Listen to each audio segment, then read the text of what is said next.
जतीन नमस्कार. नमस्कार. पहिलं तर कॉंग्रॅच्युलेशन्स तुम्हाला. Thank you so much. तुम्ही मॅकच्या अकॅडमीमधनं पास आउट झालात, ग्रॅज्युएशन केलं. हो.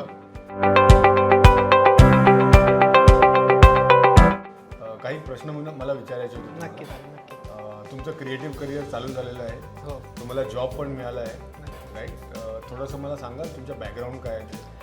ॲक्च्युली आय एम अ झिब्रस्ट आर्टिस्ट आणि मी एक स्कल्पचर आहे आणि मी 3D कॅरेक्टर्समध्ये जास्त इंटरेस्टेड होतो तेव्हापासून. आणि मी तेव्हापासून एकच फोकस ठेवलं आहे माझं की मी कॅरेक्टरमध्येच करणार. मोस्टली सगळे एन्व्हायरमेंट करतात, पण एक मलाच कॅरेक्टरच जमलं आणि मी तेच केलं आणि त्यातच करत आलो. आणि आय गेस स्ट्रगल असा काही झाला नाही, पण हार्डवर्क मी खूप केला आणि that's what I believed in it. आणि आज त्याचमुळे मला पहिलाच इंटरव्ह्यू मी क्रॅकही केला आणि त्यांनी काम बघताच मला नोकरीच्या आधीच त्यांनी मला ऑफर लेटरही दिला आणि दॅट्स इट.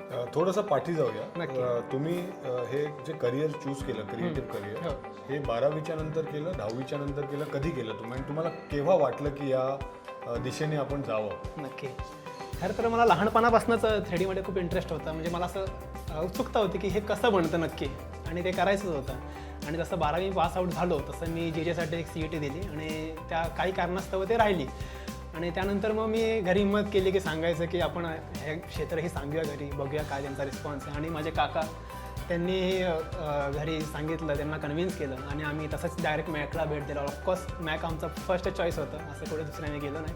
आणि ते केलं आणि ॲडव्हान्स 3D H प्लस हा मी कोर्स केला तिथे. मला एक सांगा, मॅक बऱ्याच अकॅडमीज आहेत मुंबईमध्ये, इंडियामध्ये बऱ्याच अकॅडमीज आहेत. ऑफकोर्स मॅक नंबर 1 अकॅडमी आहे डिझाईन एज्युकेशन आणि क्रिएटिव्ह एज्युकेशनमध्ये. मॅक तुम्ही कशी सिलेक्ट केली? तुम्हाला माहिती होतं, कोणी रेफर केलं, तुम्हाला कुठून इन्फॉर्मेशन मिळाली मॅकच्या अकॅडमीमध्ये? ॲक्च्युली माझा मित्र आधीपासून तिकडे होता आणि त्यांनी जसं मला सजेस्ट केलं की मीही करतोय तर तूही कर, तर ते तसं करायचं होतं मला. तर नंतर मग मी गुगलवरही सर्च केलं आणि सगळीकडे पाहिलं आणि ऑफकोर्स मॅक हे टॉपलाच होतं आणि करायचं हे टॉपमधून होतं. तर घरी जसं सांगितलं दुसऱ्या विषयी मी लगेच तशीच भेट दिली मॅकमध्ये. आता मला थोडं कोर्सच्या बाबतीत सांगा, तुम्ही कुठच्या कोर्समध्ये एनरोल केलं आणि कसं काय, किती वेळ तुम्ही शिकलात, क्लासेस कसे असतात, या आठवड्यातनं किती वेळा असतात, टोटल ड्युरेशन कसं आहे, तुम्हाला फॅकल्टीज बद्दल काय फीडबॅक द्यायचा आहे का? कारण आमचं मॅथचं जे कोर आहे ते अकॅडमिक टीम आमची किंवा टेक्निकल टीम आमची पुष्कळ स्ट्रॉंग आहे आणि आम्ही टेक्निकल वरती खूप भर देतो. बरोबर. आता तुम्ही त्याबद्दल काय सांगू शकाल की तुमचा एक्सपिरियन्स कसा होता, कोर्स वेअर कसं होतं, काय काय कसं शिकलात तुम्ही, किती वेळ शिकलात? एक्सपिरियन्स खूप छान होता आणि जसं मी केलं सुरुवात, असं त्यांनी मला बेसिकपासून शिकवलं, जसं काय फोटोशॉप वगैरे हे तर असतं. आणि ॲडव्हान्स 3D H प्लस हा कोर्स होता माझा आणि त्यामध्ये मी त्यांना आधीच सांगितलेलं की मला कॅरेक्टर असंच करायचं आहे. तर तसं त्या प्रकारे त्यांनी मला शिकवलं, ही शैक्षणिक त्यांनी दिलं आणि ते मला त्यांनीच ॲडवाईसही दिली की तुला ZBrushमध्येच करायचं आहे. तर तसंच सगळे सॉफ्टवेअर करता करता मी ZBrush हा माझा मेन सॉफ्टवेअर चूज केला आणि मी त्यातच माझे टोटल किती सॉफ्टवेअर तुम्हाला शिकवलं? Total actual I guess 10 to 15 software मला शिकवले. हो. माया. टोटल ड्युरेशन काय होता? टोटल ड्युरेशन 3 इयर्स होता. 3 इयर्स. हो. आणि लास्टच इयर मी ते कम्प्लीट केलं. आणि तुम्ही आठवड्यातनं किती वेळ जायचा? आठवड्यातनं तीन टाइम होता, मंडे, वेनसडे आणि फ्रायडे असं. आणि एक मला प्रश्न विचारायचा, हां, बोला. तुमच्या एज्युकेशनच्या अकॅडमिक हे तुम्ही जे केलं आता, मॅकमध्ये प्रोजेक्ट्स खूप होतात. हो. मॅक आणि बाकी अकॅडमीमध्ये जे मेन डिफरन्स आहे तो हा की नुसतं क्लासरूमवरती भर नसतो, बरोबर. पण प्रोजेक्ट्स आम्ही पुष्कळ मुलांकडनं करवतो, हो. जेणेकरून तुम्हाला रिअल लाईफ सिच्युएशनचा एक्सपिरियन्स येतो. बरोबर. परत आम्ही इंडस्ट्री स्पीकर्स आणि मास्टर क्लासेस जे खूप होतात, तर त्याबद्दल तुम्हाला काय सांगायचं आहे? तुमचा एक्सपिरियन्स कसा होता? एक 24 FPS आमचा जसा एक फ्लॅगशिप इव्हेंट आहे, 100 hours एक फ्लॅगशिप इव्हेंट आहे, तर असे बरेच प्रोजेक्ट्स तुमच्या 3 वर्षाच्या टेन्युअरमध्ये तुम्ही केले असतील. तुम्हाला काय सांगायचं त्याच्याबद्दल की हो, कसा नक्कीच. एक्सपिरियन्स होता तुमचा आणि किती फायदा झाला त्याचा? नक्कीच. मास्टर क्लास तर मी सगळेच हे केलेत आणि 24 FPS जसं की मॅकचा हाच प्लस पॉईंट जो आहे की ते तुम्हाला खूप अपॉर्च्युनिटीज देतं. म्हणजे 24 FPS म्हणा, 100 hours म्हणा. आणि आय गेस 24 FPS मध्ये मी 2 वेळा पार्टिसिपेट केलं आणि एकदा माझी फिल्म नॉमिनेट पण झालेली होती. सगळ्यात पहिलं मी ॲनिमेटेड शॉर्ट फिल्ममध्ये केलं आणि त्याआधी मी डिजिटल फिल्म मेकिंगमध्ये केलेलं. तर ते डिजिटल फिल्म मेकिंग पण झालं, त्याचाही मला सर्टिफिकेट वगैरे सगळं भेटलं. त्यानंतर इंटर कॉम्पिटिशन्स जे असतात त्यामध्ये मालती मॅम यांनीच मला फेलिसिटेट केलं त्या टायमाला पण. आणि असेच मी ते सगळ्यात भाग घेत गेलो आणि मेन म्हणजे माझं जे वर्क आहे त्यावर मी फोकस करत गेलो आणि दॅट्स इट. आणखी 2 प्रश्न. नक्कीच. क्रिएटिव्ह करिअरमध्ये पोर्टफोलिओ बनवणं हे अत्यंत आवश्यक असतं बिकॉज तुमचं मेन असतं जेव्हा तुम्ही जॉबसाठी जाता, जेव्हा कुठे कामासाठी जाता, पोर्टफोलिओ शिवाय काही होत नाही. नक्कीच. तर तुम्ही पण पोर्टफोलिओ बनवला असेल, हो. तर तुम्हाला किती मदत केली सेंटरच्या फॅकल्टीजनी किंवा टेक्निकल टीमनी, थोडं सांगा त्याच्याबद्दल. पोर्टफोलिओ तर हा माझा नक्कीच कॅरेक्टरमध्येच बनणार आणि त्यासाठी मला माझे सर जे आहेत आशिष कुरिल ह्यांनी खूप सपोर्ट केला आणि ह्यांनी खूप चांगलं गायडन्सही दिलं मला.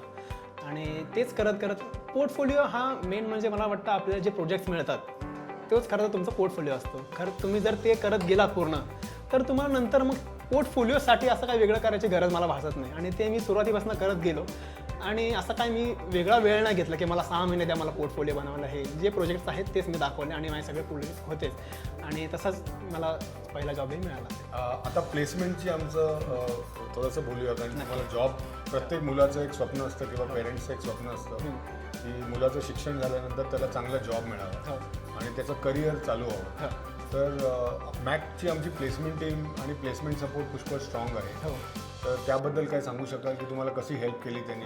खरंच इंटरव्ह्यू देणं ही पण एक आर्ट आहे, कम्युनिकेशन झालं किंवा स्टोरी टेलिंग झालं.